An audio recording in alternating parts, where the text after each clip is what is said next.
What's that? Riding through the spores on the back of a pigeon? Why, it's Wandering Monster. Roll initiative! Hello and welcome once again to Wandering Monster, America's tabletop showcase, where we show you how the games you're curious about play both mechanically and narratively. I am John Baltusberger. I'm Charles R. Bernard. I'm Mr. Peshke, and with us tonight is... I'm Watt. Watt, hello. So you might notice that three of our people are not here. Kevin welched on a bet and is being beaten by the Welsh Mafia. Bridget's mother's car exploded, sending her through the air, and Bridget, of course, had to put on her cape, get super high so that she could fly high, rescue her mother, fly her back to Earth. And Ian doesn't like playing games. That last one's not even a joke. Ian prefers to sit in the GM chair, and tonight we are blessed by Watt, who is bringing their own game, Cloud Empress, to the table for us to play. This is fun because normally we torture Ian to the point of tears, and tonight instead we're going to just pummel Watt with our stupidity. We're going to be real dumb, not on purpose, really. It's just kind of like internal, where we are inside. I'm going to make one personal announcement because it's kind of a big deal, I think. Hopefully you'll agree. But I got my blood work back today, and I am officially in remission. My cancer is in. My tumor markers are all negative. So far as the doctors can tell, the chemo and surgeries have been successful, and I am on the road to recovery. The road stretches out ahead of me, but we are going to tackle all this together. On that note, let's celebrate by diving into this Mothership hack, Cloud Empress. Hello, Watt. Why don't you take over and tell me what the hell we're doing here today? So we're going to play some Cloud Empress, and we're going to be playing in the setting book. So Cloud Empress has a free rule book on Drive-Thru RPG. It's also available in print. Currently, it's going out to backers from a Kickstarter that we ran in February, but it'll be available at retail probably early 2024. You can grab a copy for free online at Drive-Thru RPG. And there also is a setting book that has sort of this hex crawl map in it that has a number of miniature adventure setting locations, as well as this sort of overarching map. So we're going to be following up on a lead. You all will be obviously part of your characters within the universe, and sort of traveling to discover a mystery. We'll see all where you head on up to and what you all discover along the way. All right. One bit before we begin, we usually take time to introduce our characters for the evening, and like I swear, John just goes first every goddamn time. So tonight, as a change of pace, I will be going first. Tonight, I will be inhabiting. I've decided to pronounce it as Fleabot's Watsapine. And he is a body horror magician, but not necessarily a super good one. I am a wizard. It's a hard life. It's usually a short life. I was unfortunately assigned to mentor under a very untalented wizard, like notoriously untalented. I've got talent, but like he can't teach me jack. So I decided to hit the road, and with nothing but a load of my master's laundry for some reason, my dreams and my wizardly abilities, I hit the road. And wizards are generally welcomed by communities across this area because, we can help people. We can heal. We can help with the crops. I'm a Gandalf kind of wizard, not like a, common Seriu man. And the body hopper distinction, just to add a little context, you are sort of a walking corpse. So there is this sort of hand-me-down spells that have passed on from generation to generation. They don't work as well as they used to in ancient times, but you can transfer your consciousness into fresh and not so fresh corpses. Typically, they last around anywhere from like 6 months to a year if you're lucky. I'm currently pretty fresh. I mean, bugs are interested in me for sure, but like nothing's falling off or out or not visibly disgusting. Yeah, not visibly disgusting. That's a good way to put it. Yeah. Just how I describe myself. Metaphysically, yeah, metaphysically I'm quite disgusting, but yeah. Does anyone remember that show? I think it was called Strangers with Candy. Yes. Yeah, starring Amy a character named Sedaris. Jerry. I am Jerry Cluefoot, and I want you to picture Jerry from Strangers with Candy.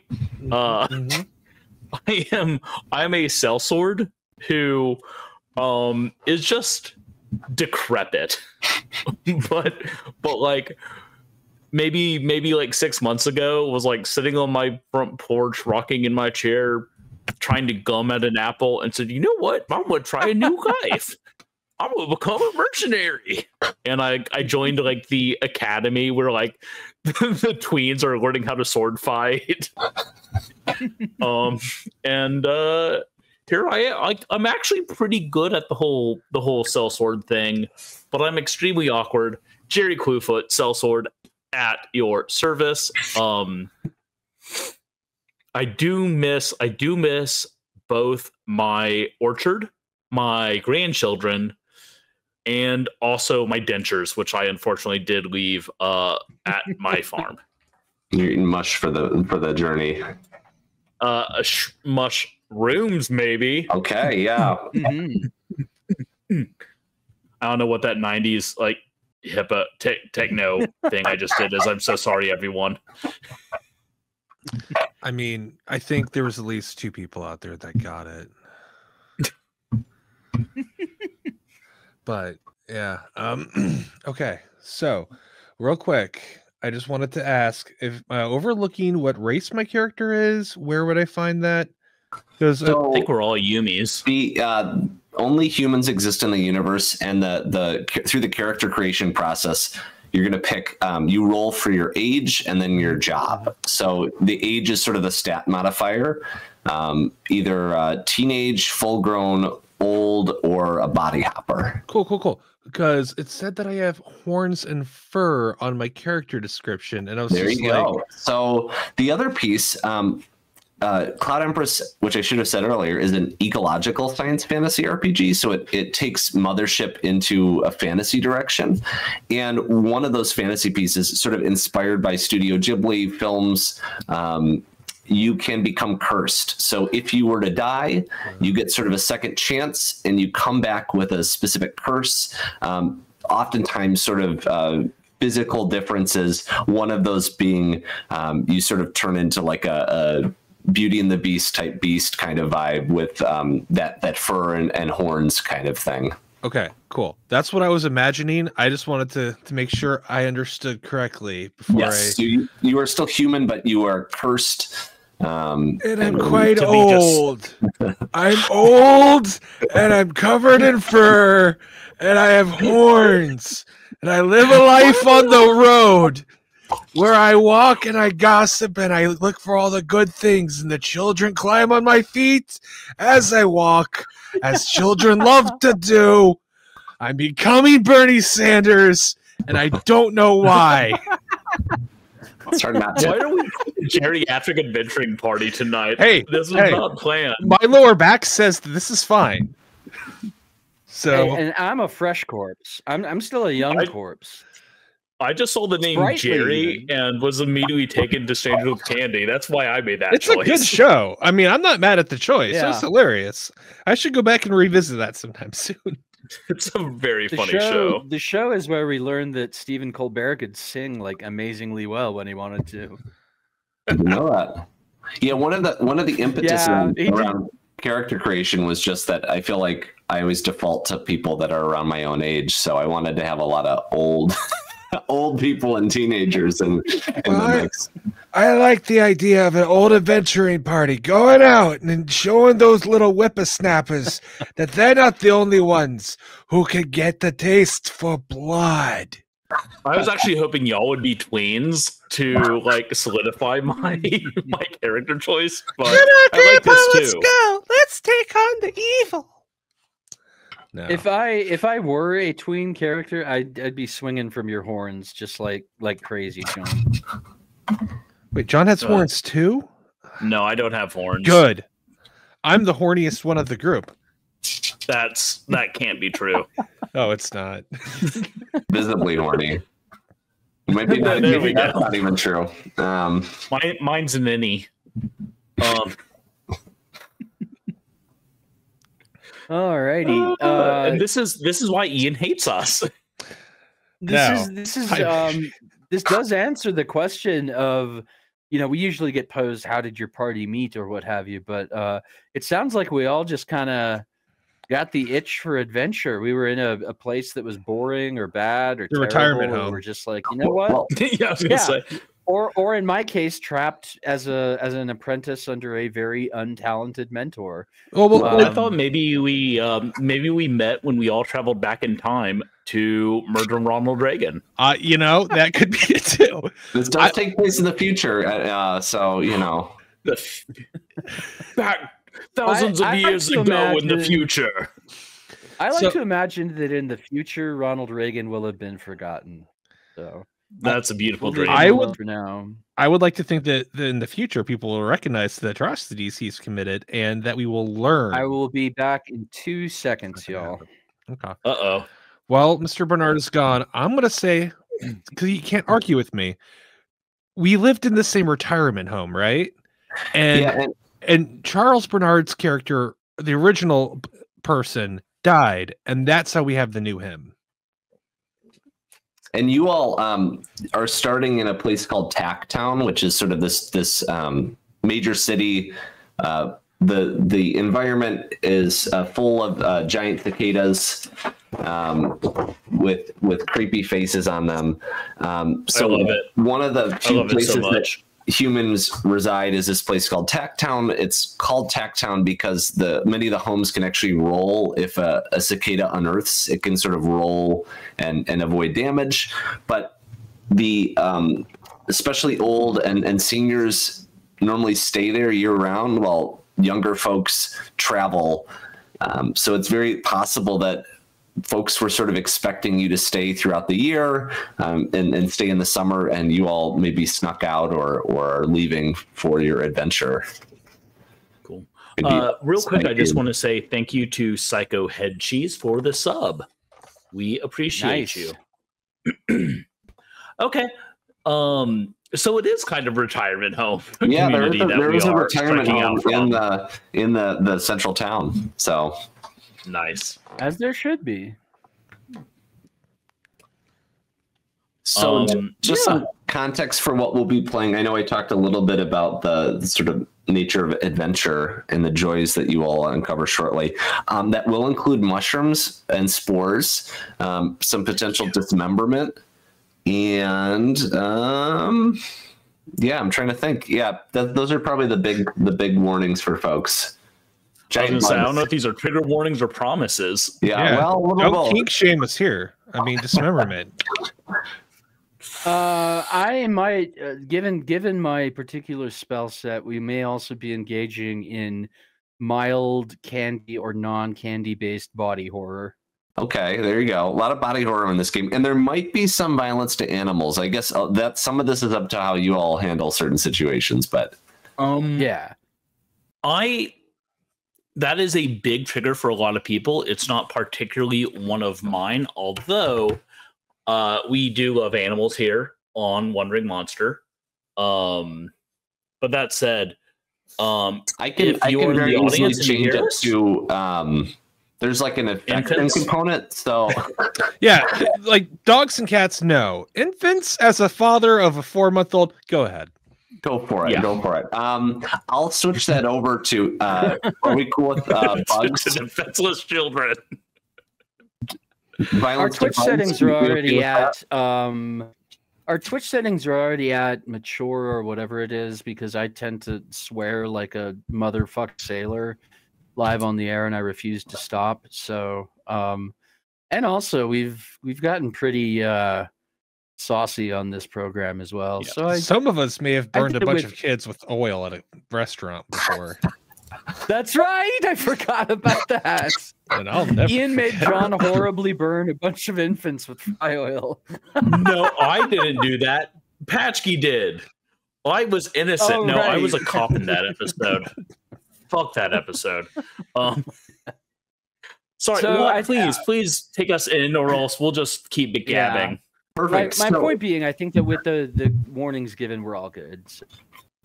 And I'll keep dogs out of it. I don't. There's not a lot of violence to animals in the whole book, but for some reason I picked the anyway. So you all have snuck away from your caregivers, the folks responsible for taking care of you, feeding you, supporting your general needs, in assistance with your desires, those kinds of things. Stealing And- my watch. You all have heard about a rumor of sort of expansive spore growth. The spores in Cloud Empress are a major source of food. They have these spore farms. They grow spore meat, mushroom meat, that kind of stuff. And some of your regular food supply, the delicious beef spore that you normally receive, has been interrupted. And so I think the inciting incident for your travel might be sort of discovering where the beef went, Where's your the beef? delicious meat went. Where's the beef? It's Um, got a big fluffy bun. Oh, we're so old. I was going there, yeah. So you all start off with 2 provisions on hand. Provisions are just sort of this somewhat abstract marker for a day's food for the whole party. You all start in Tacktown, and you hear about the rumblings, and the spore farms themselves are sort of located to the northeast. Do you all have access to the hex map? No, but I'll let these two do the navigating for me. I think all of us have like so many things for show running up. But let me see if I can. Oh, my eyes! And I can certainly hold it up or describe the hexes around you. It's not super important where you go, but there are. Let's go with descriptions, just because it's going to be hard to. I Yeah. have my copy open. So Yeah, I can't. there are three actions you can take in the hex crawl. You can travel, you can hunt and gather, and you can rest. My guess is you'll mostly be doing travel. Hunt and gather is where you would get more provisions, and rest is where you would reduce your stress. As a mothership hack, the stress that you'll gain is as dangerous as the damage you might take in combat, those kinds of things if combat occurs. So directly north of you is the poop farm, where the waste of the city is sort of cultivated into fertilizer. To the northeast, it's sort of these empty fields. You're in the sort of food production area of the entire region. So there's lots of crops sort of grown through ancient robots as well as through your own ingenuity. And then I guess south west is empty fields. So you're sort of surrounded by empty fields. Each hex is 6 miles, so there might be other stuff in there, but that's kind of what you know of those regions, with the farms, the spore production stuff being to the north east. Gotcha.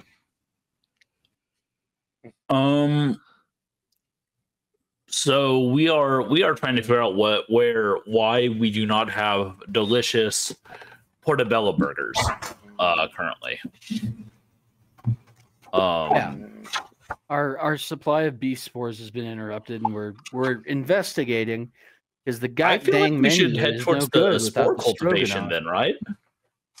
Oh, Oh, mushroom stroganoff sounds so good. You said that was a poop farm, right? That sounds really No, exciting. you said there's a to me. poop farm to the north and the spore cultivation to the east, I believe. Poop farms due north, and spore cultivation is north east. Okay. So I would say let's head northeast. All right, let's do that. Fine. I'll do the poop factory myself some other day. It'll be a solo journaling adventure. It will. Okay. So I'm trying to keep sidebars to minimum. I just want you all to know that I met Charles through a story he wrote about coprophilia. That's not fair. Sorry. That's coprophagia. not fair. That was the proverbial finale Shit of sandwich? the piece, but yeah. But it was more about American politics and what people will do for power. But yeah. Here, I was just assuming that's where they grew the fun mushrooms, and that's why you wanted to go. I mean, it is where there's a reason I spent a it lot is of where the fun time mushrooms grow. There's a reason I went to like cow pastures in college. I was out in the middle of goddamn nowhere, and they were everywhere. So So yep, we head northeast to the spore cultivation, spore farm, and you enter you're in this sort of open field.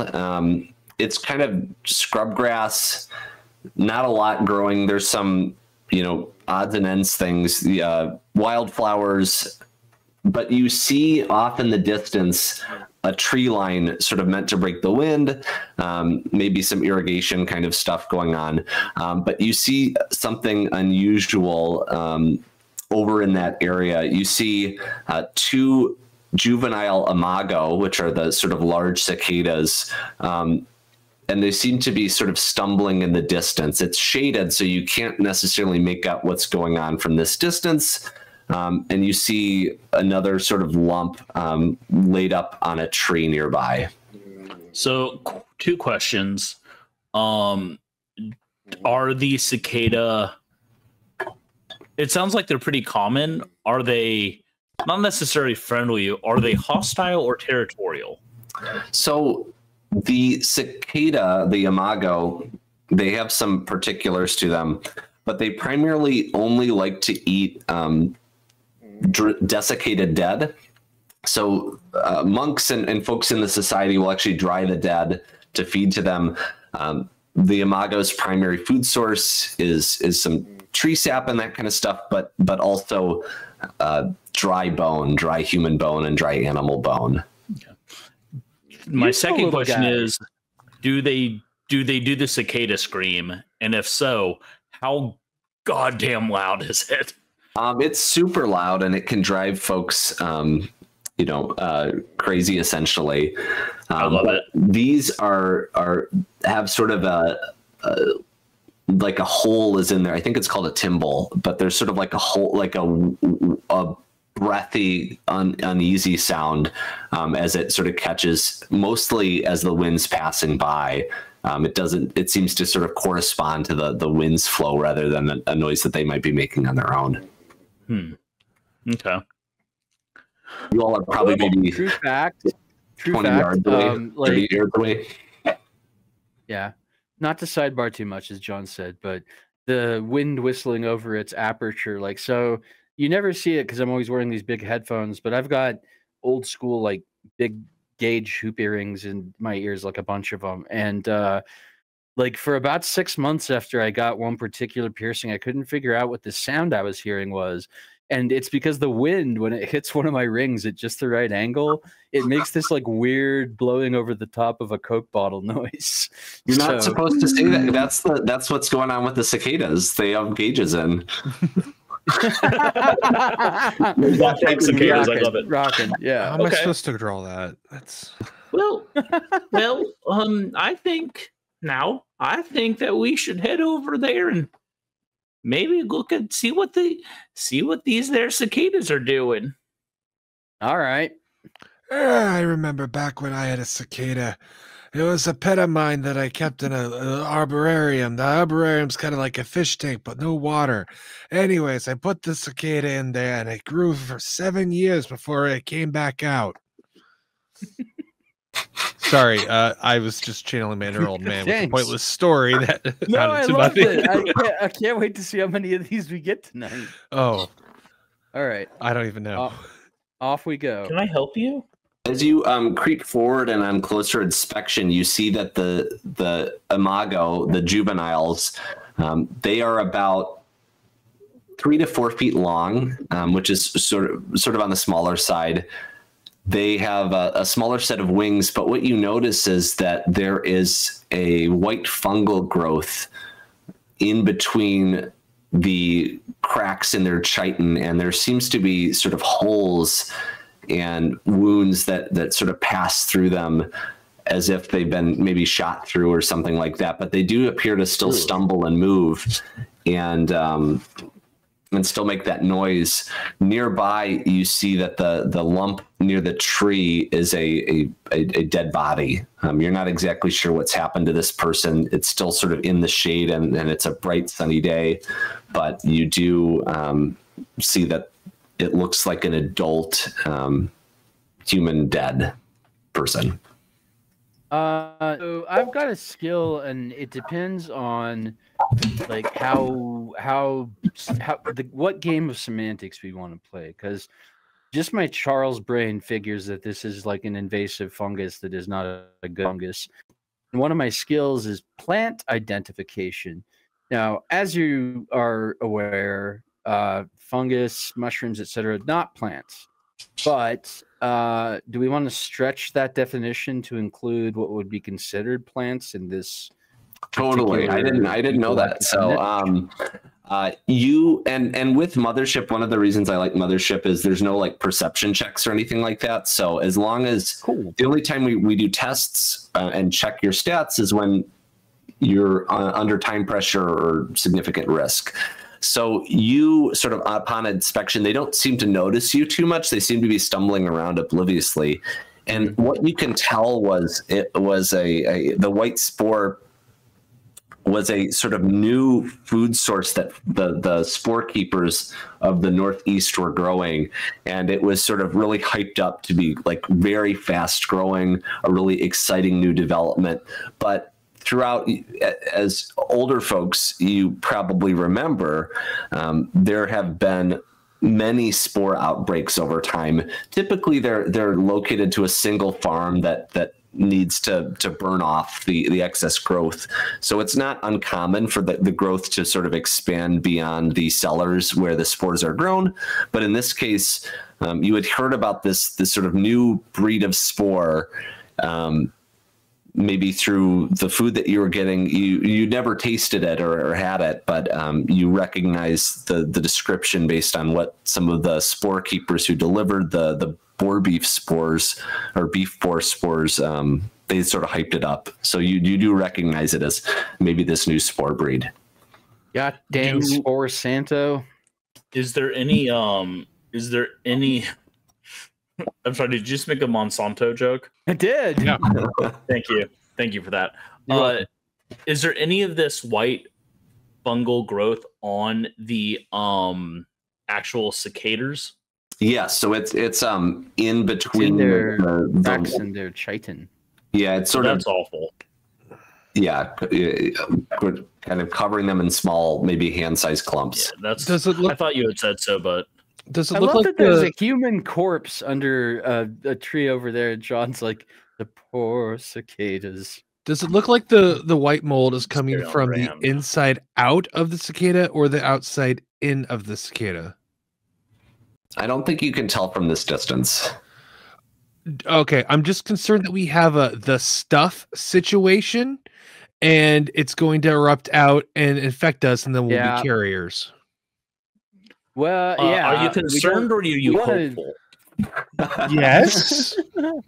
I mean, it doesn't look like the cicadas are having much fun. If they were like, oh no, I always mix up the stuff with that other one that was about the Tingler, that one. That Cronenberg one about the sex parties or whatever. Yeah, that'd be fun. The stuff, not so much.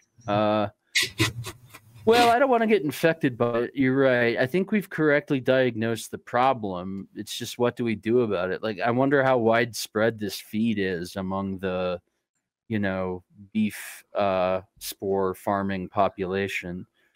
Well, we haven't had any beef for a while, so unfortunately, it's probably pretty common. All right, we need to get the word out to anybody who hasn't used it yet, for one thing, for sure. So I think we just need to make an emergency whirlwind tour of beef farms to try to stop this from becoming a total, like a Dutch elm situation where we lose like all of our beef spores. So what do we know what hexes are around us yet? What hex squares? Yeah, so the two ways to play this are like hardcore. You don't know, you don't get to see the map. You sort of draw that as you play. That's a lot of work. So okay, to the northeast, you know that there is a spore farm, one of the three major spore farms in the region. That's directly northeast. To the north of you is more sort of empty fields and pastures, that kind of thing. And then there's two more spore fields in the northern area. Spore farms. What do you guys think? What do you guys think about our itinerary? What route are we taking? I'm old. Well, so the closest one. Let me before brunch. Let me ask: Is there any sign of more of this white mold like on the ground? Is it? I'm basically saying is the white mold? It seems is to there be an obvious spreading. place it's coming from? Yeah, spreading from, I guess. It seems Well, to yeah, only he said be on that it the came from cicadas at this point. yeah, Okay. and he said it was also the feed from the that the guys had been peddling. That's obviously not good feed. That might even have been like an attack by another settlement or something. But that's because I read and play and too much Warhammer, so I'll shut up now. Yeah, John, yes, praise grandfather. You just picked that's a special name for me and John. We both have been through some medical shit over the last couple of years and have bonded through Warhammer and medical trauma. So we're both devotees of grandfather, I think. I think that Pashke makes a good point that his joints can't handle too much travel, and we should probably hit the nearest one first. See if we can get him like a nice soft chair he can sit for a second or whatever. That sound nice, Pashke? It sounds great. I mean, I'm still looking better than you. I remember back before you died, back when you went by Jeremiah. I remember it because we were playing cards, and then you woke up and you're like, oh, new name, new friend. You drew that, Grandpa. I've always been this unpronounceable name guy. Hang on. I've always been Fleabot's Wolfsupine. Wolfsupine. Yeah, like what supine? Yeah, that's Jeremiah's a lot easier to remember. All right, Fleabots. If that's your real name, Fleabots. I really don't know how I feel about this old man. I don't like him. Yeah, I like him. I like him. I wanna sit down and have a sandwich with him. It sounds great. Let's head to the nearest spore farm. Yeah. Why don't you all take a stress from seeing the spores? Because I don't want to. If you're not, I've seen so many things in my time. What are you concerned about a spore for? Omnipotent voice that tells us what to happens? So when we take stress, do we point to fear or? Oh no, I see. Here we go. So fear is a like resistance roll or reaction roll to like a really scary thing. I am totally open to if somebody is really familiar with Like, well, We've I don't know. played a lot of Mothership, and we don't know. Fleabots, like, you can interpret your character like you know a lot about spores and plants.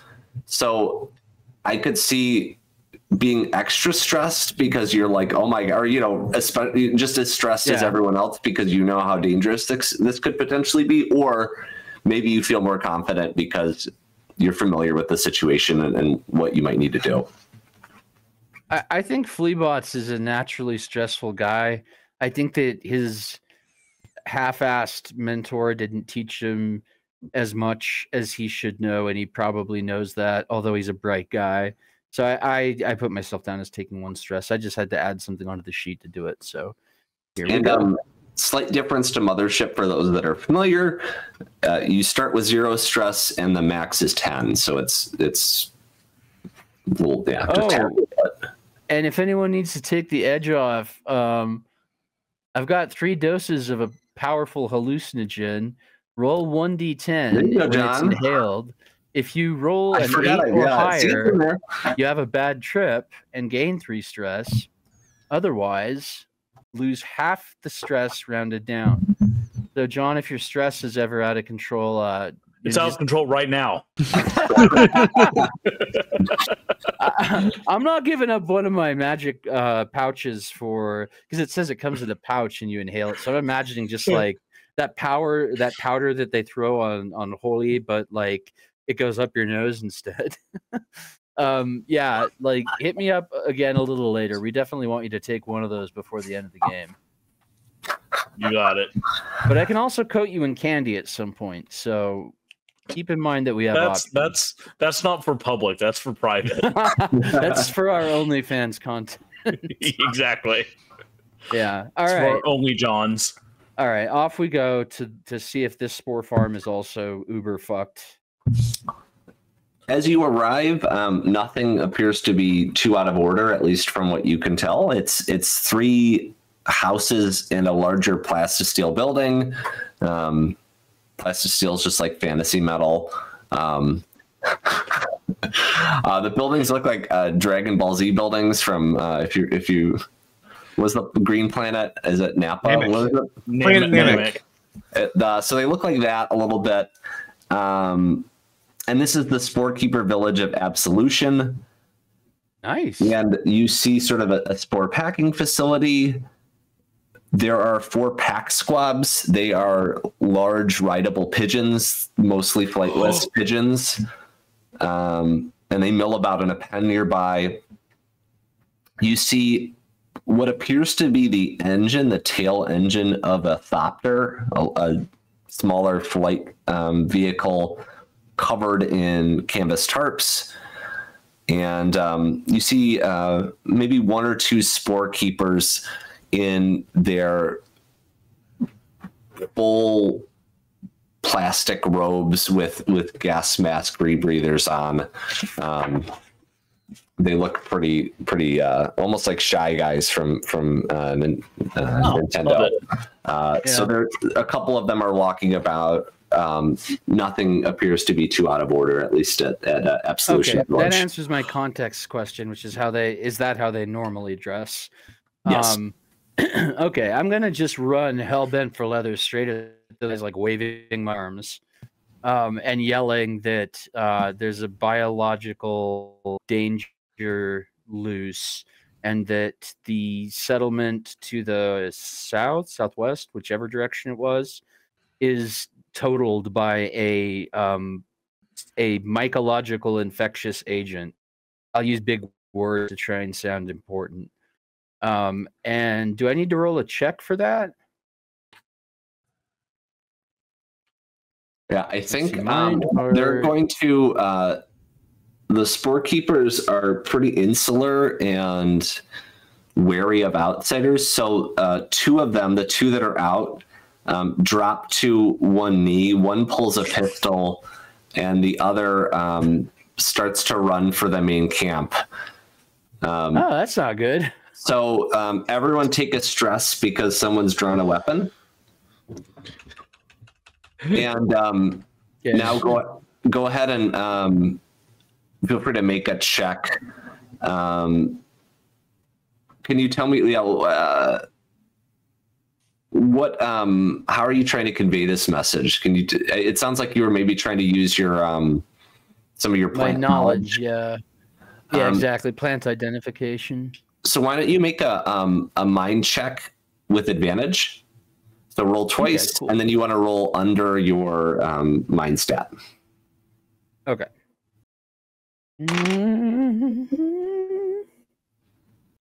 That first one did not go well.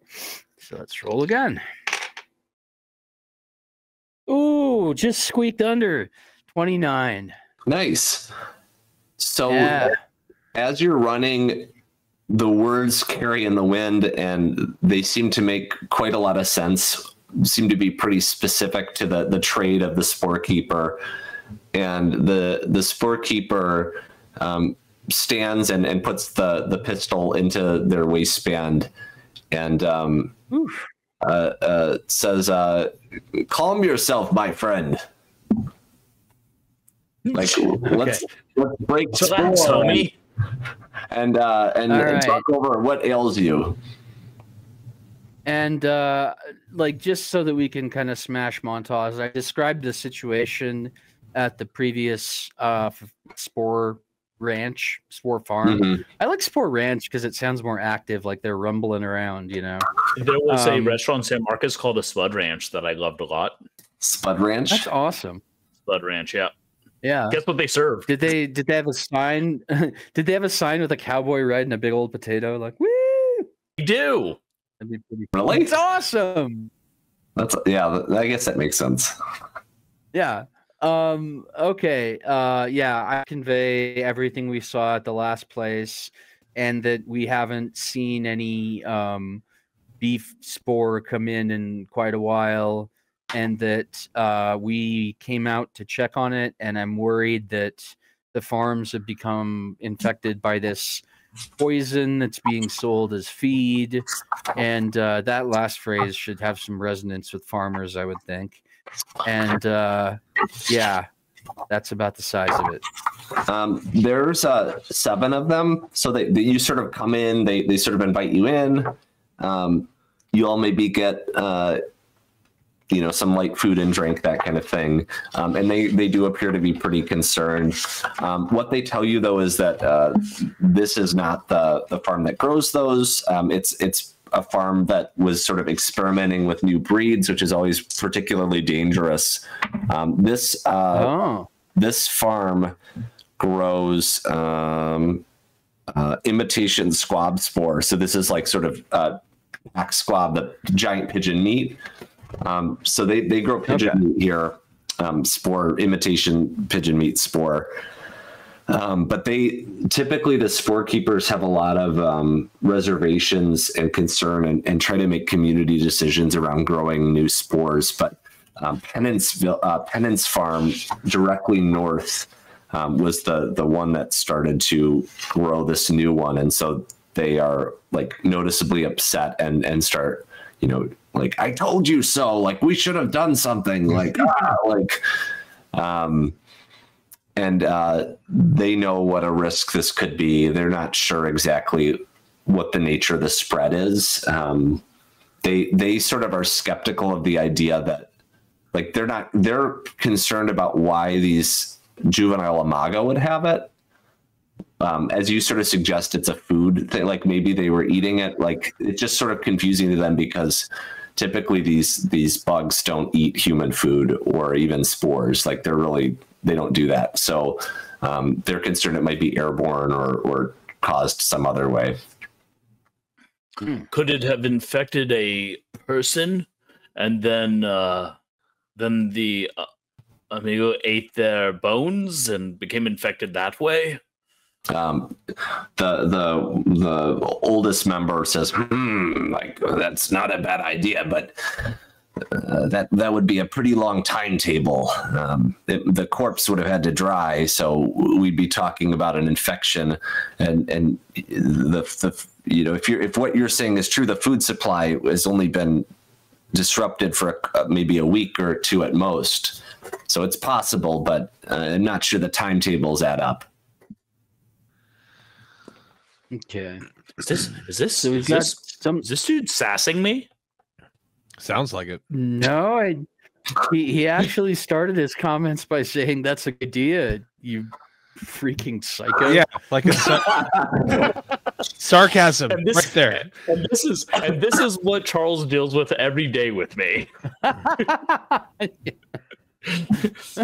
Hey, this person said this. Are they fucking sassing? Do they want to go? They're ready to John, fight. no, man. John, they bought they a want book. to give you an award. John, they want to give you an award, actually. I'll fucking kill him. Well, it sounds like Holy we've got shit. something on the loose, and we just don't know how, and that's alarming because you know. That is alarming. Well, Yeah. I'm the one with the plant knowledge. That's my comment as a plant knowledge guy. Thank you. The sort of village leader sort of whispers, like uses a comm maybe in the headset of the gas breather, and they sort of lean over and they go, with your knowledge and armaments, you might be uniquely positioned to deal with this threat. Tell me I'm a more. warrior. And then he laughs and goes, yes, you are. And I'm old.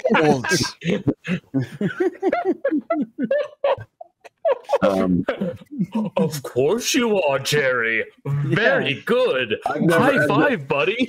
And they like all mute their headsets, and you just see like the and a truly impressive traveling party. We think it wise to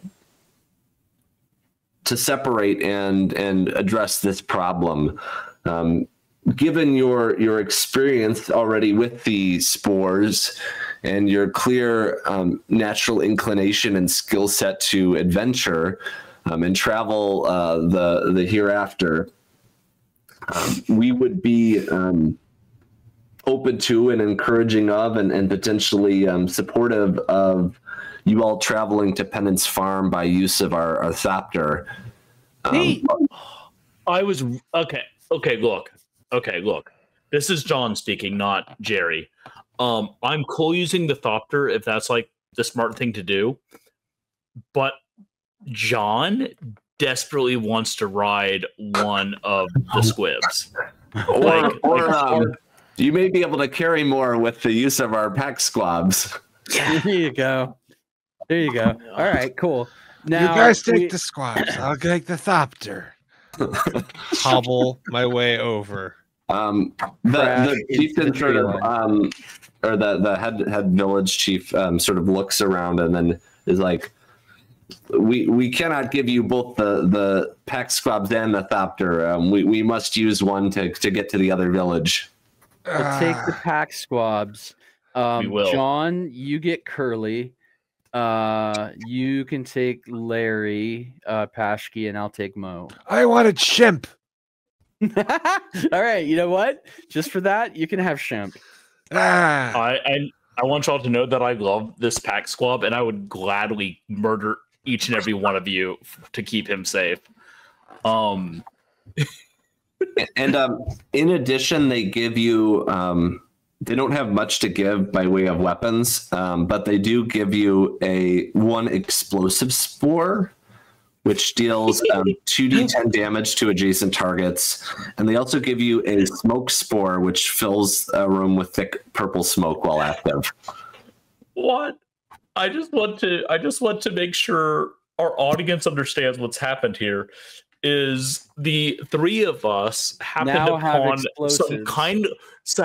stumbled upon some kindly farmers. We yelled at them and scared them, and then they looked at the three of us again, octogenarians, and were like, "Yes, this is who will save the day. Have an explosive." I mean, No. we make I up- love this because usually Ian knows better than to give us explosives. yeah. We disabused him of it. What they aren't telling you is they're going to send one of their kin with you to sort of take the pack squabs back after you arrive.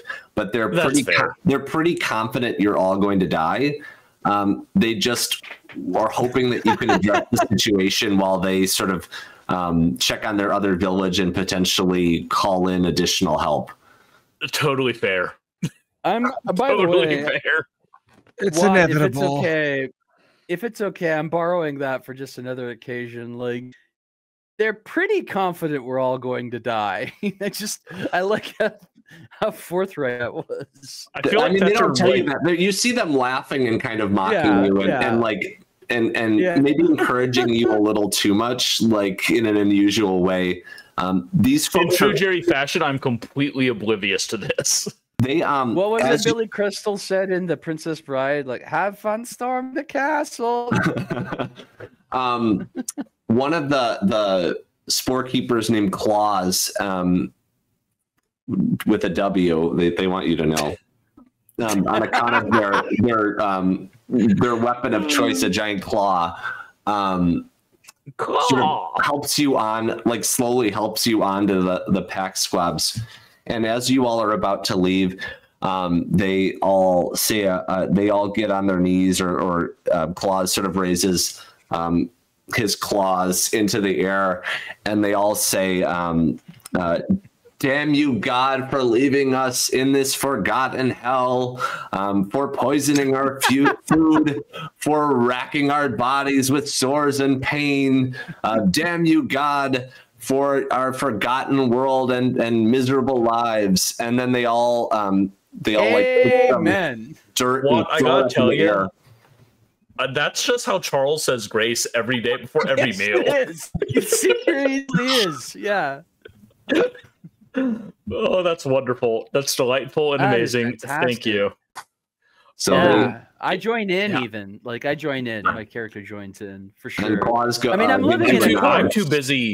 I'm too busy hugging this squab, y'all. Yeah. I pooped my pants. Just are you in character or Mr. Patchy? Yes. Both. Fair. Yeah.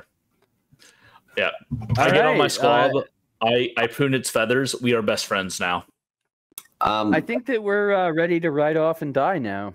Yeah. Yep. So you have now doubled your movement speed because you're on a mount. Good for you. You head straight north.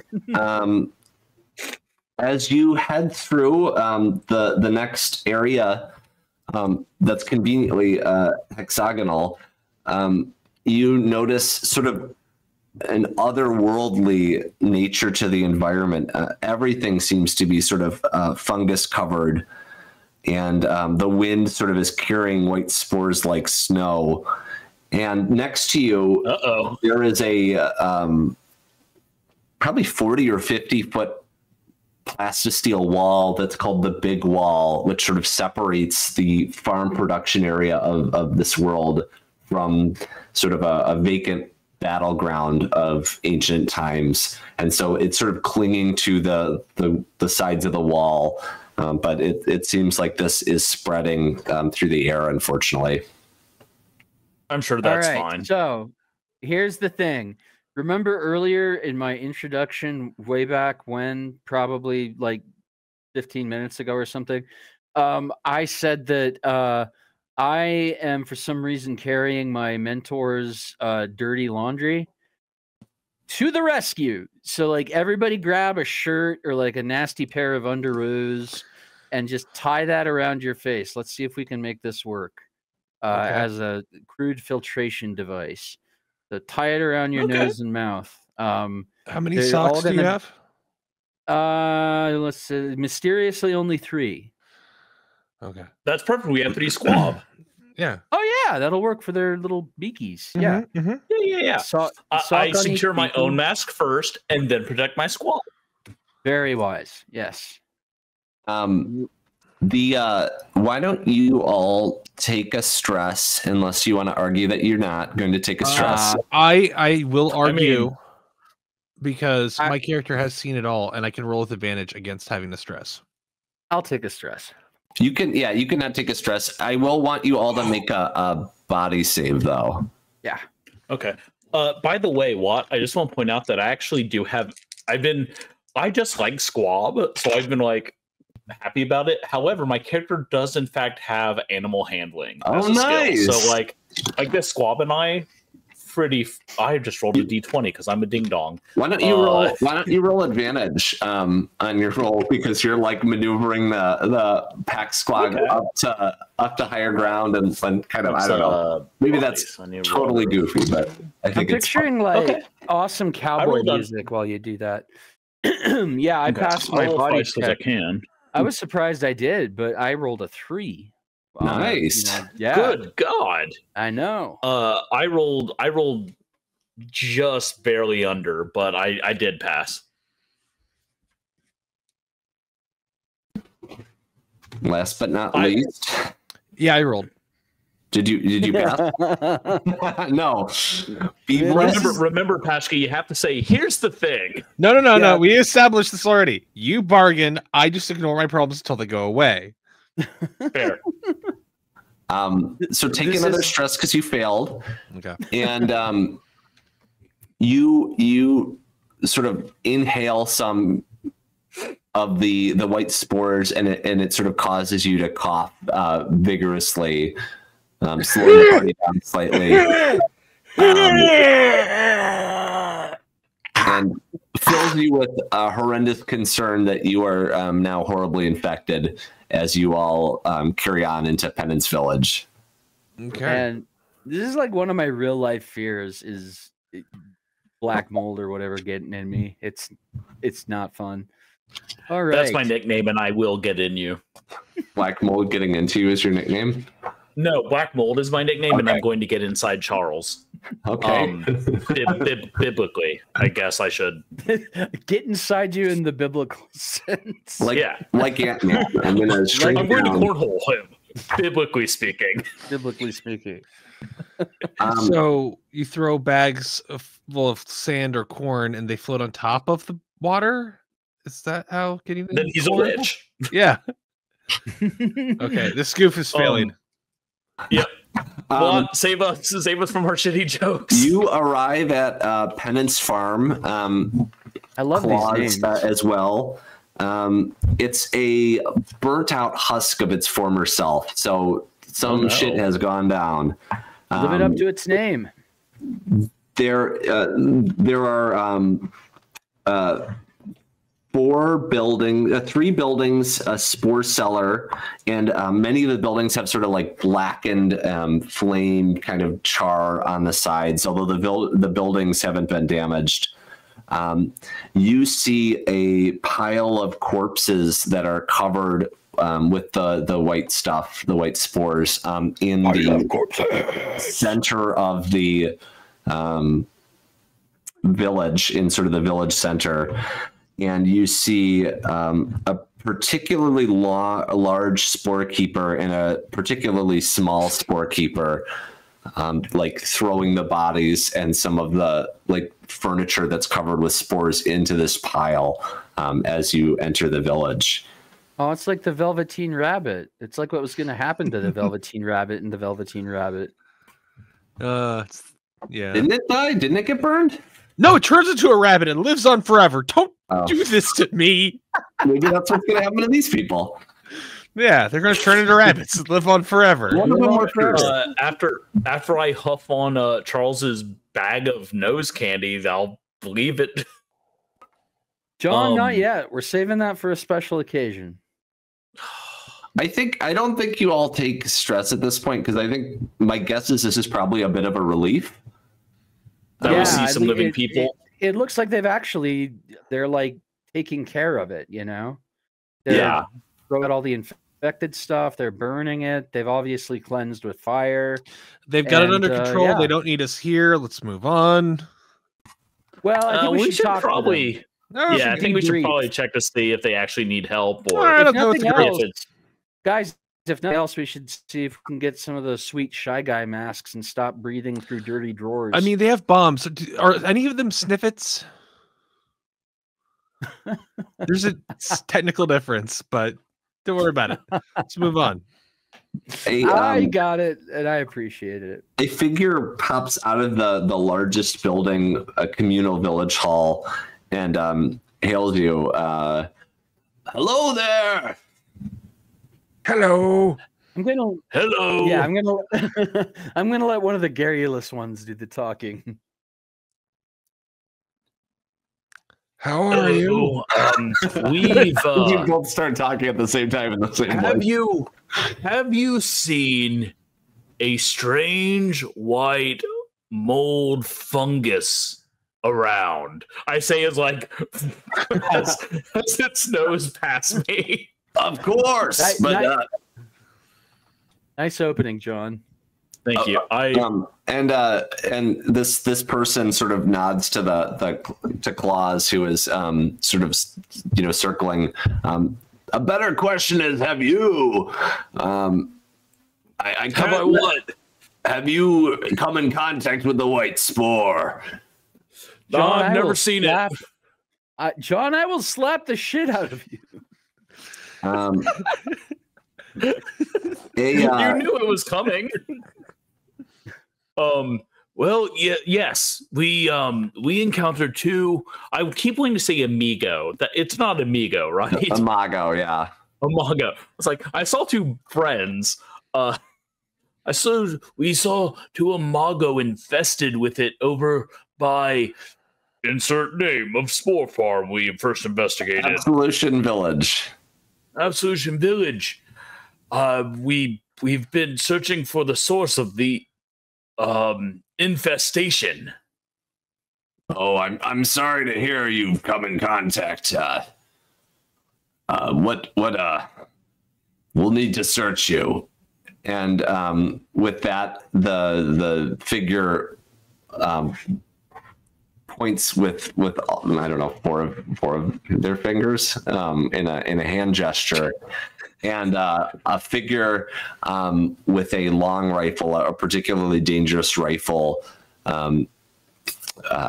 appears on the top of the sort of taller house, sort of like a tower that you sort of are nearby, and has a gun sort of on you. So why don't you all take a stress? Well, don't threaten me with a good time. And I start disrobing. Oh, well, Abert's, the main guy's like, well, I was going to ask. I started disrobing too. Wait, just go into the house first. I don't want you to disrobe out here.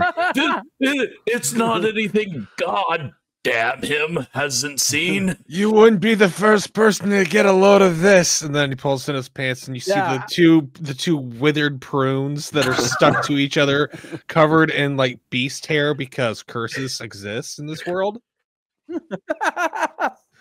That's offensive to people who don't have two withered prunes.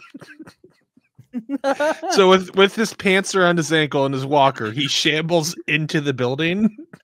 He's not going to bend down to pick him up. He's already there. Do we want to go offense here, guys, or do we want to play it naked? Because we could do it either way. They're distracted, and I have a spell that might do something about it. If you turn my penis into a piece of candy, I'm going to be so mad at you. That's a spell. I thought that. But that's very funny, and I might do it later. No, what's the effective range of grow limb? Depends on how well endowed you are. Let's take a look. Get my spell book out. It is targets the caster or an adjacent character. Adjacent's like almost within touching. Okay, never mind. I could candy coat from an open wound. But... Oh, and only from an open wound. Well, I can always have. And the limb is proportional to the size of the wound. So if you had like a paper cut, it would be like a really, really small limb. And if you had like a giant open wound, it would be like a normal sized arm or leg. Okay, I was gonna try and make the guy grow an arm out of his face, but I guess what is a mouth but a little face wound? Yeah, I guess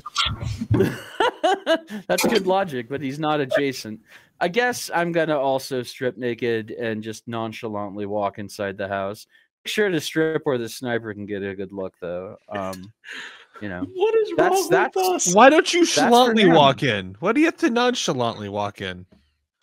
Yeah, okay, yeah. I strut. I got a spring in my step, and I'm just working my as way you all in. as you all enter, Claus is not made to strip and unloads your things from the pack squabs and takes the pack squabs away back to starts to ride back towards. I love you, Curly. And Claus goes and holds up the claw that they love so dearly. Fair. Relating to your love of pack squabs in a similar way to Claus. It's fair. Yeah. As you get into the tower house, you notice it's sort of this tiny prefab home, but it's sort of a mess of destroyed crap everywhere. There's burned up furniture. There's pots and pans broken and flung everywhere. And the sniper from the top of the building is now down, meeting you inside the building, and I'm gonna get him. Inspecting you.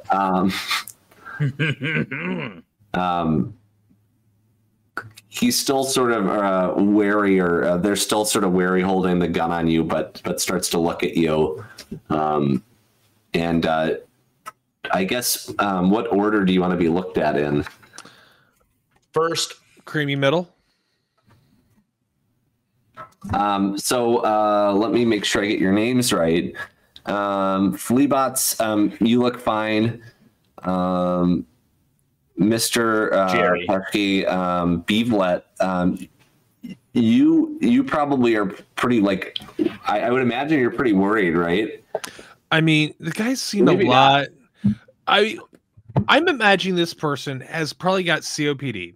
He's probably in his upper 70s, early 80s. He's lived a life. He's been walking around just trying to, see what's out there, see some people. And, what do I have to fear about dying from spores if everyone learns something and maybe we have some fun along the way? I'm down with it. Yeah, you're actually okay too. You're good. You can kill him. It's okay. I'm just trying to let you know it's not gonna hurt me if he dies. No, he's had a good life. It appears none of you are actually infected at this point, which is great. Good for you. It seems like the spore wind that you had caught was maybe not dense enough, or the infection hasn't taken hold yet. Thank God, damn him, for my mentor's dirty underwear. Thank God, damn him makes me very happy. It's very, very funny. It's also I gotta say, kind of Jewish. Yeah, yeah, it is actually. Fuck God, blessed be His name. Yeah. And the person that had talked to you in the main village hall sort of joins in and sort of damn our lives, God, damn you for keeping us here on this wretched earth. Mm-hmm. Mm-hmm. I love the religion around these parts. I might have to stay after we're done with this, this mission. Yeah. So again, like, I think we just give him the download on, we come from here. We were not getting any supply of beef. Only it's like beef spelled like BEAF. So it's, it's like not, beef. Not, that's it's actually BI with a little like triangle hat over it. That's actually how I've PH. heard it pronounced more often is beef. Beef. Yeah, and that we found the infestation of the 2 imago cicadas, and that we, went to the next village and they seemed to be in good shape. And then we can see by the fact that you're burning all of the encrusted furniture and corpses and everything that you guys have had a problem here. and just basically say like, we're here to help. What can we do? Do you know where it's coming from? Do you know what we can do to stop this? The basics. Well, I'm sad to hear that some of the bugs have it. That's concerning, but I think we should be able to cauterize the infection if we're quick. We've taken over the village. There is a single house left we've yet to clear on the edge of town, but we think we have the cause in custody. That's interesting. Custody implies a person, not even like an animal. So who was the culprit? And in the distance you hear, "Help! Help me! Please help me!" Is it my dumbass mentor? Oh, I hope it's Would my it be fair mentor. to assume that's the... Yeah. I also hope it's your mentor. No, I I think hope they're it's a former probably- lover. I think they're probably about to burn a witch is what's about to happen. I've never seen anything like the monster we've caught. Actually, Hal's caught it, and we've trapped it in the outhouse. We want to collect the last of the corpses and burn the creature with them. Finally, eradicate this mess. Do you mind if we have a look at it before you burn it? Yes, I'm but just- don't get too close. Okay. I'm also considering whether I should body jump into one of the pox-riddled corpses. Just to like freak their shit out. So Like, when you maybe- body jump, do you like get any knowledge from the corpse, or is it still? That's a good question. You I don't take on all their stats.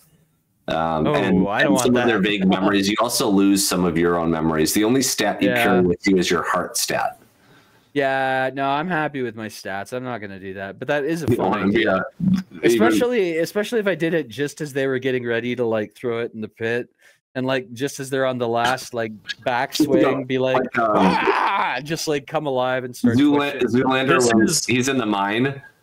Surprise! This is exactly what Charles was talking about doing to his childhood friend. Yes. I'm just messing with y'all, and then you just body hop back to your old body. Yeah. No, I'm happy where I'm at. And plus, I noticed that it says something like there's a very big qualifier I noticed on it, something like imperfect body transfer.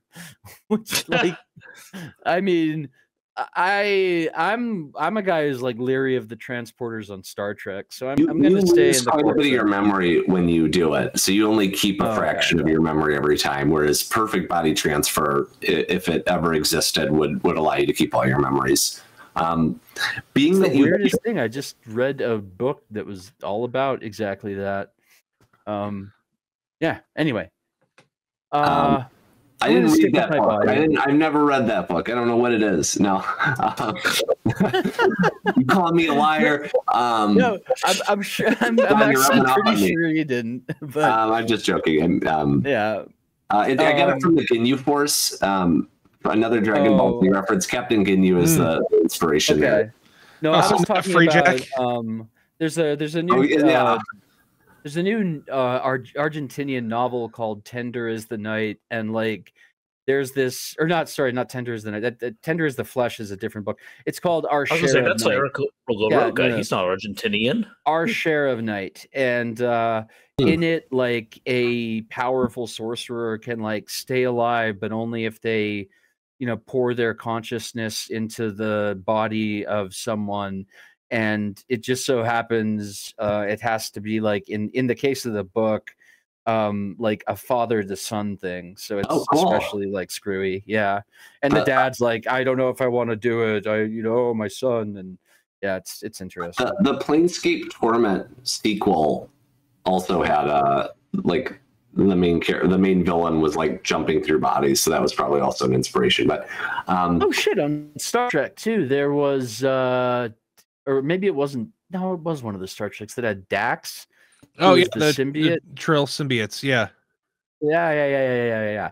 And they jump from body to body to body to body, Well, but they also have they don't jump. It's a symbiote that goes in, and then it shares its memories and life experiences, enriching the life of the host. Not that I watched all of Star Trek, all of it. Y'all are some Dude. nerds. I loved Dax because he was like Cisco's old drinking buddy, old man, only in like a hot young body. It was very interesting. And then a hotter, younger body at the end of the series.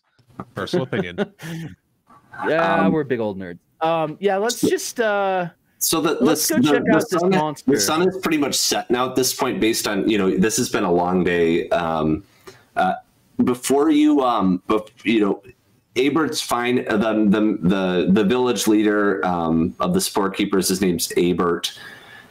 He's fine if you go look at the creature. The creature's locked up tight, and you all seem pretty scared of the spore thing. But he also invites you in for some food if you want to get some rest beforehand. The creature's not going anywhere, so we can break bread and spore and relax a little. Spores. Hell yeah, we want to break spore. Yeah, I'll take him up on that and / godforsaken village hall. I wonder what my bugbear thinks of the spore. Pulls out the bugbear on my character sheet, stares at it. Nah, puts it back in my pocket. A bugbear? Yeah, it's on my character sheet. I don't know what to do with it, to be honest. At this point, I'm just like, I don't know if it's going to come up. So, what is a bugbear? It's a little water thing that, like, a water bear. Yeah, no, that's a water bear. A bugbear is very different. Wait, I thought a bugbear was like. I forgot you had a water bear. I have a water bear, not a bugbear. My wrong bear. You have like a dog-sized water bear floating behind you. Aww. Yeah. That's adorable. Why are all the animals in this game so fucking cool? Yeah, they're really cool. Sorry. And when they die, they just blink out of existence. We got existence. giant squab. We got dog-sized water bears. This reality can't be hurt either. They just blink out of existence because they're brought in from another reality. So you can't. They're no sad water bear. I think that all three of us at this point would prefer the world that you have built. Yeah, the world of shit that we currently inhabit. I want the mimicking houses of the world that you created seem to, curse. I think they're cursing you when they curse God, aren't they? I guess so. Well, one of the things that is in the lore is that should I even say this on a stream? There was like a Messiah figure, and all of the Christians left for space to go evangelize space. So there's all these crosses everywhere, and like the world's sort of been left destitute by religion and at least the religious figures of the time period who all sort of evacuated to better places and better things thousands of years ago. So the folks left have a lot of deep resentment. Their main folk hero is called the anti-saint. That's awesome. Holy shit. Is that what happened? Did someone tell Elon Musk that Jesus was back, but he was on Mars? No, I think someone told Elon Musk, I should make a character named Elon Moss. Or Musk. They really should. That's terrible. Elon Mollusk is very good, though. Yeah. Or like lawn mollusk or something. I'm writing that down. Elongated muskrat. You all. So it sounds like you all want to go have some food before you go investigate the streaming thing. Yeah. Break spore. Pop a few Werther's originals. That'd be good. There is another body hopper in the village hall, and you get this sort of aromatic, warm bread smell. The person's name they introduce themselves. Hi, my name is Gunna. And hey, Gunna, I'm something ridiculous too. Hang on. They're Fleabots. Their corpse is not as good as your corpse, so you feel pretty good about that. Yeah, so that's a status thing with my kind. I figured it might be. You also you could tell they're a body hopper, one because they're like rotting a little, but two, typically all body hoppers will put some kind of marking on their face, like a personal tattoo of sorts or paint to sort of indicate their identity across bodies. Do I know them? No. Oh, okay. Not that you're aware of. But there's a sort of table of bland but hearty food, mostly spores. The larger spore keeper takes off her helmet, and you see it's like a really strong lady.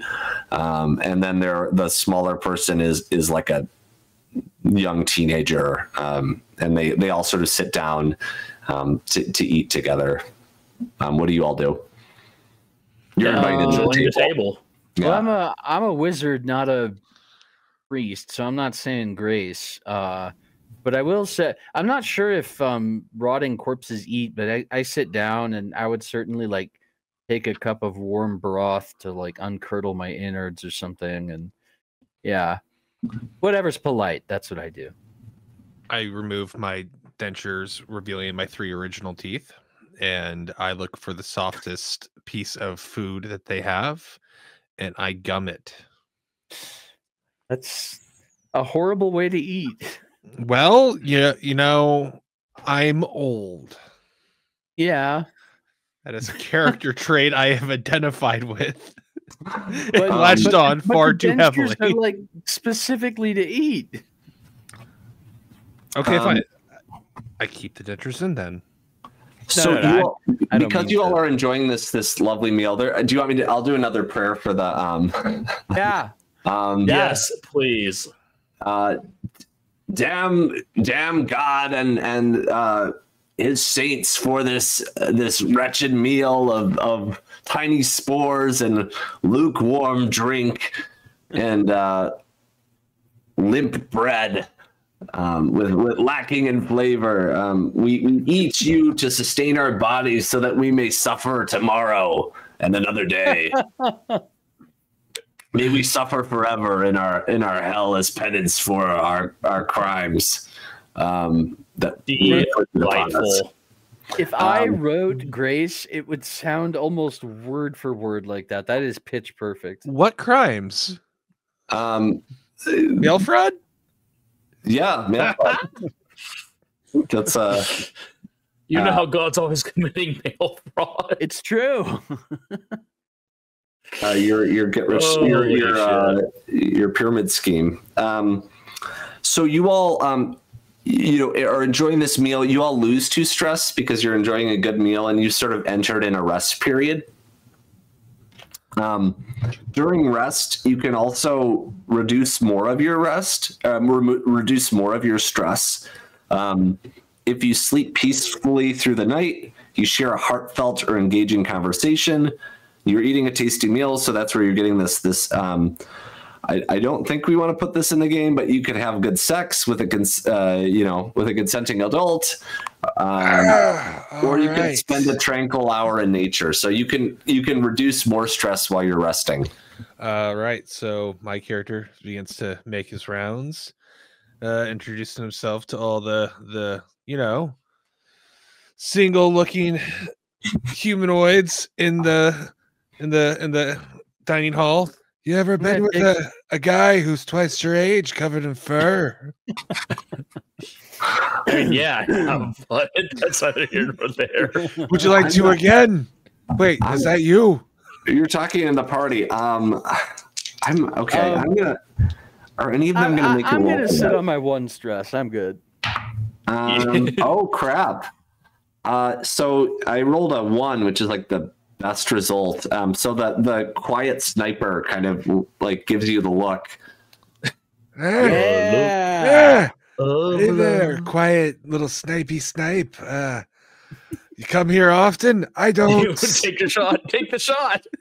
And they like grab you by. We're gonna have a veil on sex. Yes, please. Yeah. Please fade to black. They like take your horn and lead you off, and you all have sex. You only lose 1 stress though, because while you're having sex, it's very bad sex. You can hear this like creature screaming in the distance, like, "Ah, help me!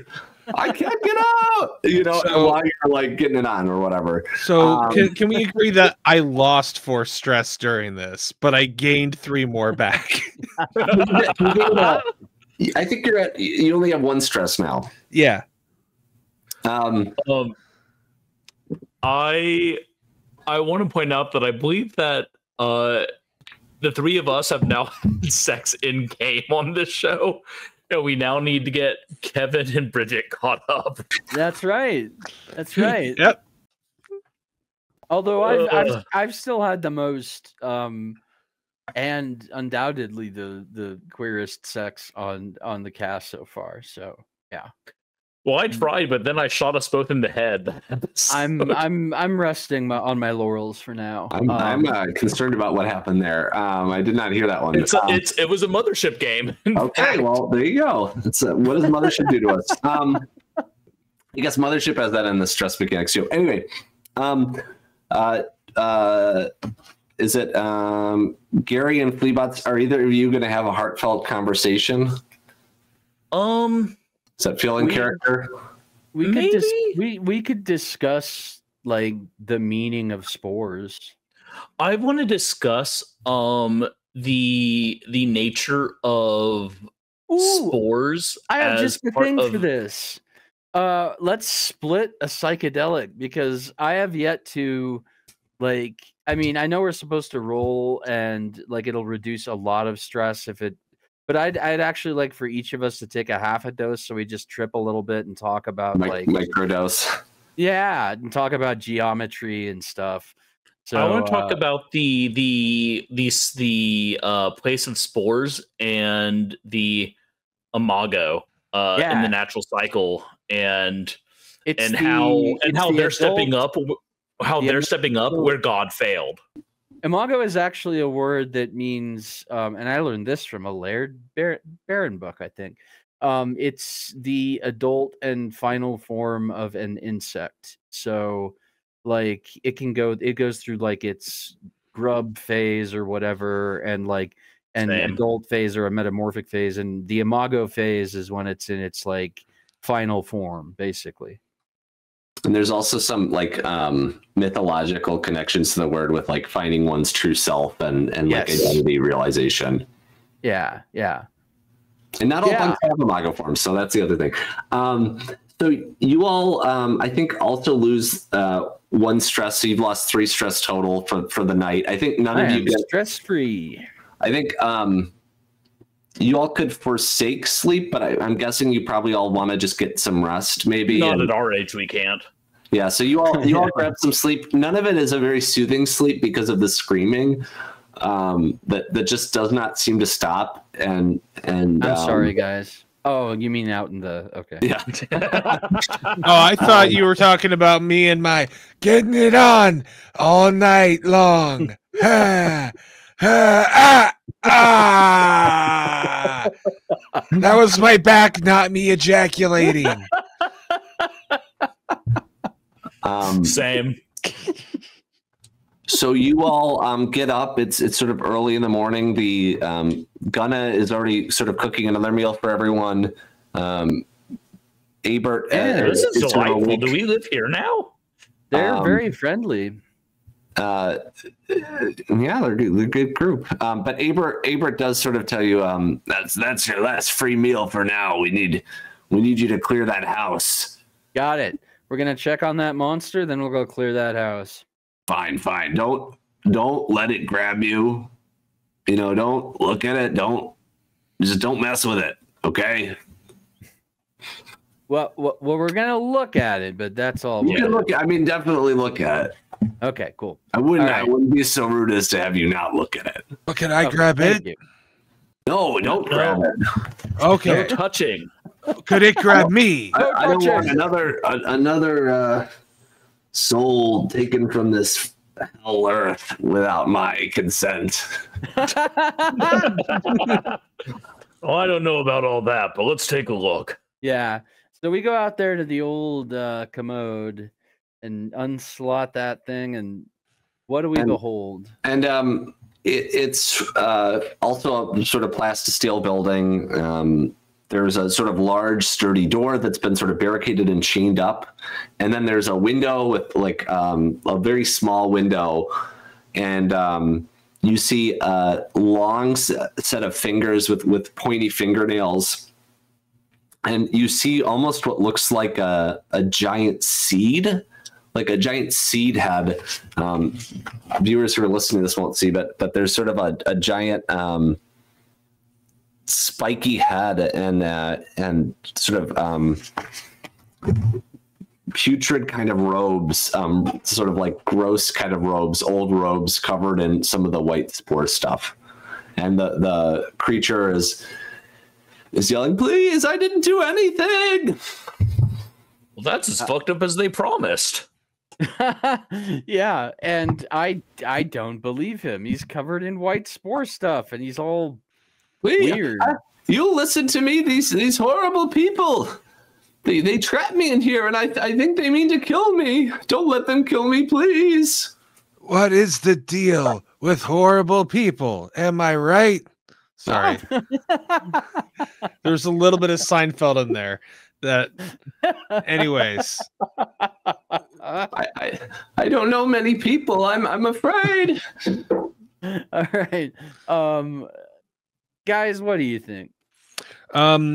So we can't touch him. He can't touch us. Them's the rules. Those are the rules. Yeah. So we're not trying to snort the white stuff. How long have you been infected? Or how long have you been infected? Infected? I'm not infected. What's the white stuff? Jism. Oh, powdered sugar. I can't. It always seems to keep happening. See. All right. No, wait. First they stabbed me in the head, and then they shot me in the head. Oh no! This always seems to happen. Oh, wait a minute. Did they get the white stuff on them by shooting you in the head? Not these people. The people before these people. Oh, I try to warn them. I try to tell them. No one listens. Oh, see, this is a problem because our friend is like quasi-innocent, but he's also like a walking biohazard. He's the monkey from Outbreak. Yeah, exactly. And like it was a cute monkey. Well, kind of, but monkeys aren't cute. How dare you, sir? I'm more fond of apes, but monkeys are pretty cool too. I think I talked to him and I'm like, you know what? We are not going to let them kill you until we talk to you again. Thank you. I said until we talk to you again. So for now, just sit tight, chill out. We'll be back. We've got to go, like, probably burn some corpses, but we'll return. And let's go clear that. Yeah, go ahead. As you walk away, you hear the creature weeping. Oh, I thought that was you having sex all night. So did I. What a wonderful rejoinder. Me too.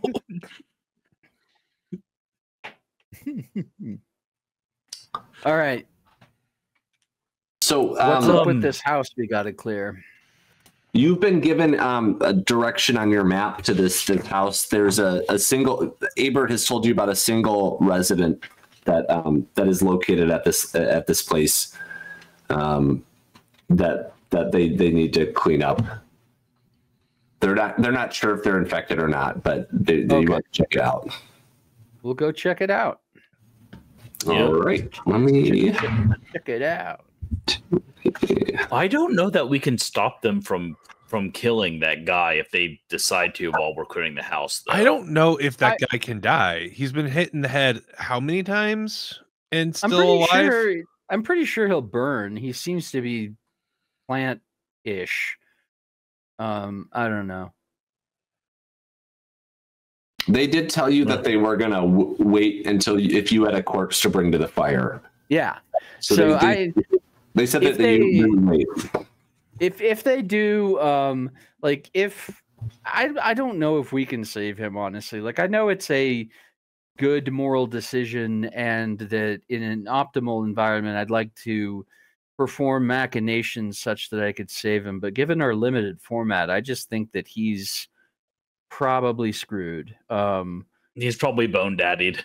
Yep, but let's go see what's up with this mysterious house before we close out the shenanigans. So you travel back through the polluted white area. It does seem like the white spores have sort of burned up and dried in the sun. So that sort of giant white area that you had gone through, it seems to be inert and sort of a little bit more dead due to the intense summer heat. The whole setting takes place in the summer, so it's sort of early spring to early fall. So you all head over to this location on your map. Takes you about half the day to travel there, and there's a single house, a plastisteel house on a sandy hill, and there's a skull that's been painted in red on the door. What do y'all do? Well,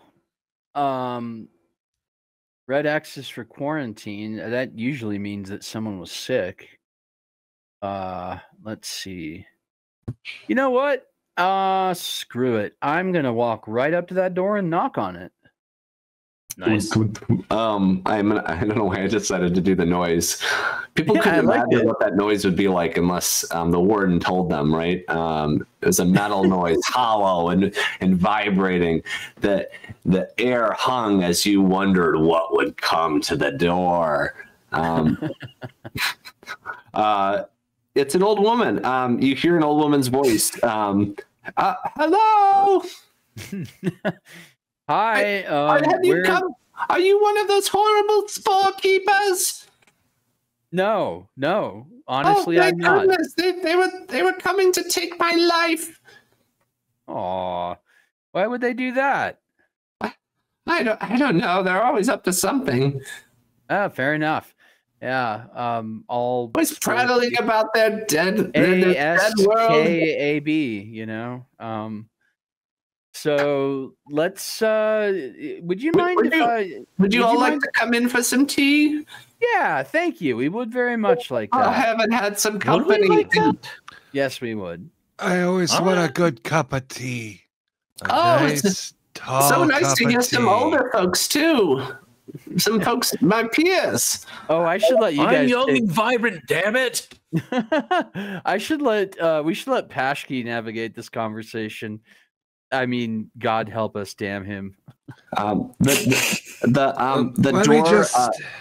door opens and you see a very timid-looking, octogenarian older woman.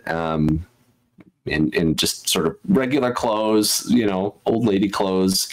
And she sort of brings you in and has you sit in sort of a kind of booth seating, like a communal booth seating area, as she sort of navigates the small kitchen. Well, have you traveled far? Are you on a big journey this summer? Oh, we've traveled. We rode Squab. I haven't rode one in ages. I don't travel much anymore. It's a shame. Not feeling so hot? Oh, I feel fine. Okay. So I forgot to ask what the visible signs of this thing are, if any. Well, the people that you saw, they had like open wounds with white stuff coming out of them, white spore coming out of them, which is disgusting to describe and think about. Yeah. Does she have any visible? No, her body seems old, but there's no sort of visible wounds or cuts or anything like that. Okay. I am going to say, well, first of all, it's been quite the journey. I think we crossed 5 hexagons to get here. Oh my gosh, that's so far. I know. All in a day. And one whole rest period. Yeah, but we're here to help the and I'm not going to say the spore keepers. I'm going to say the village settlement farm, whatever it is. We're here to help the farm deal with a outbreak, and it looks like you're good. Yes, there's been some very, very nasty spores out there. Not the good kind, but a very bad kind. But it looks like you're fine. Would you mind if we just had a quick look around your house to make sure everything here is clean? And then Well, yes. I mean, I have my privacy, don't I? But you can look with your eyes. It's there's only like a couple rooms. It's pretty small. Oh yeah. That's all we mean. I just want to make sure that she's not like. Would you like? Are we still naked? No, Yeah, the whole time you've been naked. This whole time. Actually, I never put my clothes back on. That's canon. See, this is why I ask these questions. Covered in fur. No one would notice. Though. Exactly. You don't have to. You don't. Yeah, maybe you don't have to. Otherwise, yeah, we might have had to make some different rolls. But who's gonna have tea?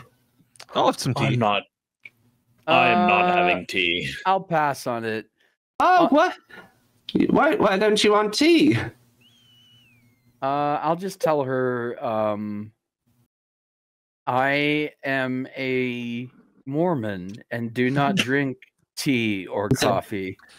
He's allergic to it, is what it you really like is. Nope. Am I not a good host? You don't like my kindness? Who just dropped everything? Beans. Sorry. Oh, okay. No. Is my tea not good enough for you? Oh, I see. She's escalating it. Take the tea, and she starts to like throw cups at you, like throw ceramic cups at you. So why don't you all take a stress? Okay. Okay. I'd also like to cast a spell because I want to get a chance to use it before time is up, and I think this is my chance. Go for it. Because she has instituted aggression against us. I hereby pronounce out loud, and I'm very proud of this, Abacazaba! Candy coating. And I cover her in a thin candy shell. Okay, let's you'll need to make a check for that. Okay. It's a heart it's you spend a piece of chalk, you take a stress, and then you make a heart check. Okay. You probably have if you have spellcasting or anything related, you roll it on advantage. I do have spellcasting, so.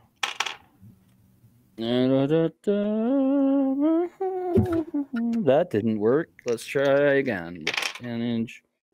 And that's also a fail. Okay, Fail. Take another stress and give me a D10 roll. Okay. Which one of you is the pure D10? There you are. Oh, son of a bitch. All right, hang on. Gonna roll the other one. That would be a 9. Okay, so the effect occurs, but it's painful and disturbing to those around you. So you take like a psychological wound. You all have a maximum of 3 wounds, and everyone who witnesses it takes 1 stress and makes a panic check. Now, real it's quick. not every day you see an old Watt, woman get turned into a confectionery. I will say we're kind of at time now. Oh, okay. So I if thought we you had want to 15 have more. something go, well, we have to do announcements and all that. If you want to have this fail catastrophically and murder everyone in this room, I think what happens is you like the candy, instead of going on the outside, goes on the inside and just like explodes this woman.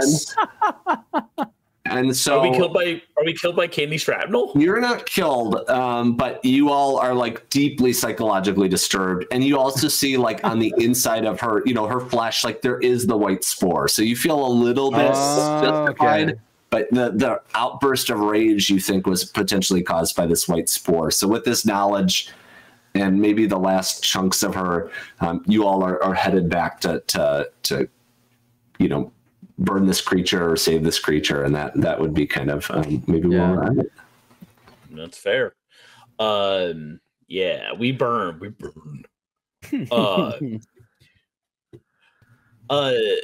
Thank you so much, Watt, for joining us and running this for us. Yeah, absolutely delightful. Delightful. Completely. Giant I enjoyed Swab and cicada make me very happy, and giant water bears too. I know, a lot of creatures. Beans are kind of like a water bear. A little bit. Yeah, she's a water bear. So I have a few announcements. First, like we said, this is Cloud Empress, designed by Watt, art by PP Beta, Garen, and Watt. Now, worth mentioning, Watt mentioned this at the top of the game, but in case you missed it, you can get these rolls for free on Drive-Thru RPG. So you can go drivethrurpg.com right now. You go Cloud Empress, add it to your cart. You go Apostles of Affliction, add it to your cart. You can get both of those things for goddamn free right now on DriveThruRPG. That's Cool. 2 games by 2 of the people you see right here, right now. Pick them up. Damn it. And as they mentioned, this has been this was kickstarted. It's not available on the open market yet, but as soon as Watt finishes fulfillment and sending out all these copies, I am sure you'll be able to get beautiful copies for yourself. And if you're listening and not watching, Watt's been showing off some of the art from the game, and it's fucking gorgeous. So It's I absolutely, highly recommend it. Yeah, it's great looking, and like I said, the world is super engaging, and there's spores. And Watt promised me he was adding psychedelic spores. They were adding psychedelic spores, so please check it out because it's super cool. Charles, in less than 1 month, you're going to be at Legendarium Books in Sandy, Utah, just slapping your junk against books. And by junk, I do mean a pen that you're signing books with. Copies of all my titles will be there for sale. And I get to give I don't want to say that. I get to give commission to the store for doing that. But yeah, come buy books, come get books signed, and meet the author. And I'll be wearing a gas mask, so it should be highly entertaining. That's the only way. 2 of those books. Yeah, 2 of those books are A Baptism for the Dead, and He Led Us into the Wilderness and Spoke to Us from Madness Heart Press. So if you support this, you support all of us. And if you're in the Utah area, like just go and check out a cool book thing. It's fun, it's easy, and hand to God, showing up to these little events means the world to us authors. So it would be great if you would come and join us. We have a few things coming through the pipeline for Madness Heart Press. First of all, Splatter League should be shipping out later this month. The copies have been ordered, and I will be personally signing and shipping out the collector's edition this month. But that means that we will have the softback copies sooner rather than later. And as soon as those are available, they will be available on DriveThruRPG, MadnessHeart.press, and maybe through World of Game Design. I need to talk to Zach about that. Also, in December, we'll have Low Blasphemy by Judith Sonnet, another Utah-ian? Uton? I don't like that. Utrain? Another person who lives in the great state of wind, Mormons, and pain. She is. Great. I live in a place that people continually call the great state of Texas, so I know a thing or two about bullshit. Yep. Judith Sonnet's amazing. She is a wonderful, wonderful writer, really super great, kind. Yeah. She's a fantastic writer, but also she's a trans woman fighting tooth and nail against discrimination and against stereotypes, and she's incredible, and we love her. So really recommend you pick up Low Blasphemy. And starting in the next week or so, we're going to be dropping a new Kickstarter. That Kickstarter is for a fiction anthology called Journey Through the Dying Lands. It is a Mork Borg themed anthology. Simone Tometa did the cover. And if you haven't seen this fucking cover, prepare to have your brains blown out your asshole, because it is some of the most beautiful art I have seen. I've been working with artists for 5 years now, designing games, books, and other literary ephemera. And it is rare that I get a piece back from an artist and I'm just like, all right, well, no notes, perfection. This is incredible. Simone knocked out of the water. This anthology is going to have 1 to 2 stories from me, adventures from Kevin Welch, Bridget Brave, myself, Zach Goins, stories from Ian Servas, Charles Bernard, myself, Zach Goings, Nate Southard. We have stretch goals for fucking Brian Cullen, Tommy Sazuar, the guy who wrote Goblin Gonzo and Zvomp, as well as, there's another big name, Gabriel Coraga of Hell Knight is also on board for a stretch goal. There's so much cool shit that's going into this book. In fact, I am in talks with Johan Noor, the original illustrator and layout artist of Morkborg, and there might be some surprise contribution there. So, I talk too fast, y'all. I will say, Bridget and I will be in Portland starting tomorrow. If you want to sign up and join the festivities at BizarroCon, if you're interested in absurdist, surrealist, bizarro literature, I'm sure you can still get a ticket and join. It's going to be incredible if you are in the Pacific Northwest.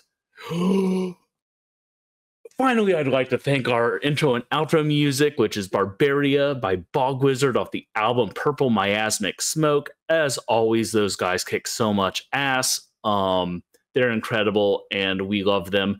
And we love you, Watt. This has been a lot of fun.